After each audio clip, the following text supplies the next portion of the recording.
What's up? How we doing? I'm so very happy because I just finished reading Conan the Barbarian, issue 13. I picked this up earlier in the week, but I've been sitting on it for a bit because, well, I just like having something I really love to look forward to. And I was looking forward to reading this so much I wanted to hold off on it, but I got nice and toasty. I had a nice cup of coffee, and I just sat down and read this sucker, and it was such a good time. Oh my goodness. There are fantastic fights in this issue, but it does such a good job just delving into the character.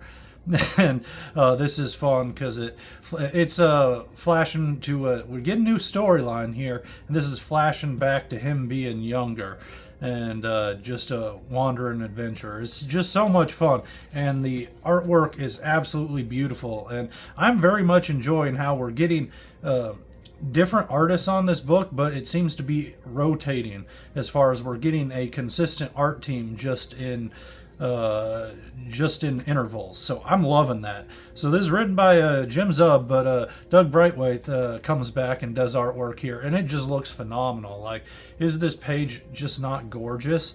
And this is fun as Conan's wandering north as a young man, and it flashes back to him as a child and growing up in Samaria, and it's just so cool. They do a great job with young him and exploring his ideas of religion and his place in the world. It's just very fun.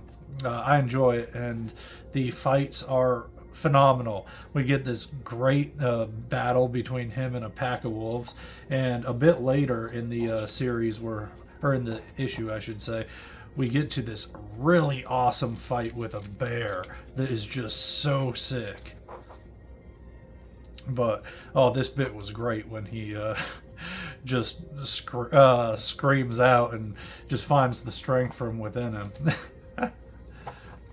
But yeah, this bear fight is so cool. I had so much fun with this, man.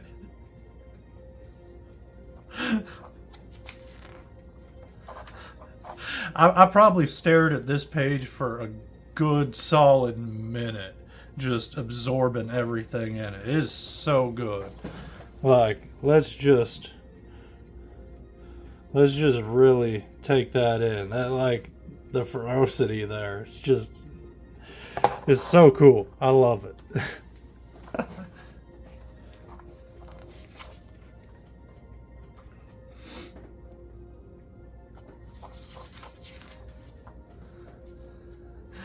And this is great too, with him carrying the bear back to the camp, but that's no good because he's run into some northern folk and they don't look too friendly.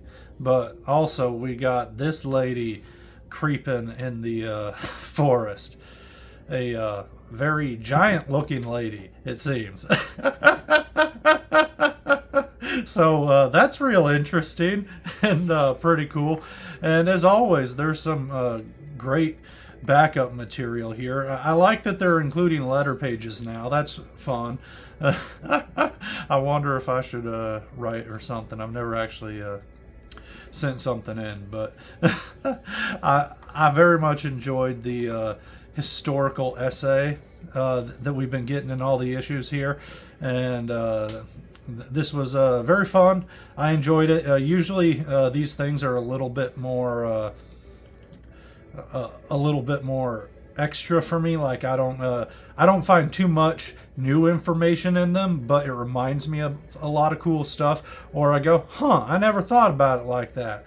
But this one right here, everything was straight really new to me, because I haven't really gotten nerdy into the looking up where everything comes from and what it depicts. And I'm not that huge of a both continuity nerd but also history nerd, but this went pretty deep into some connections that I wasn't fully grasping. I always get confused and a little bit like, oh yeah, when I remember that all this is supposed to actually really tie into Earth history, and I always just think about it as another world. But I very much enjoyed that essay back here, and we get a ton of great alternative covers. I just grabbed the regular cover because, you know, I have this in my pull list, and they grab an issue and they put it in a little folder for me. But man, I kind of regret not seeing some of these variants. I think I might have gone for this C variant, which is actually by the artist to the issue too, which is extra cool. But man, I just love that. That is sick. A ton of covers for this issue. I'm used to only seeing like 2 or 3. This one's really pretty. Giada Machizo? There's a blank one. Foil cover, the regular. Old school looking one. That's funny. I really like that Comic-Con one. That's cool. I like that we get this really tight black and white bit, and that takes up most of the page here. I appreciate that. That's real sick. But yeah, I think I would have gone for that, the colored version of that one right there if I had my choice. But man, that was a real fun issue. I liked it a lot. I had a blast with it, and this continues to be my favorite comic that I am reading just in general. It's at this point, I think, really the only ongoing comic that I pick up, and everything else is really miniseries. But it's for that reason that it still is the comic I'm picking up, because it's so damn good. And like, it's not like I'm lacking in Conan material, because there's all those older comics, and I haven't read all of the Marvel comics yet, and I only ever grab Savage Sword out of long bins, like, you know, and those get kind of pricey at a point. You know, I'm not going to pay more than $8 for an issue. So like, yeah, I don't know, but I'm having a blast with this, and if it continues with the same quality it is, I'm gonna be going to the comic shop every month, because I'm gonna have to pick it up. So keep it up, guys. I'm loving it, and thanks for joining me.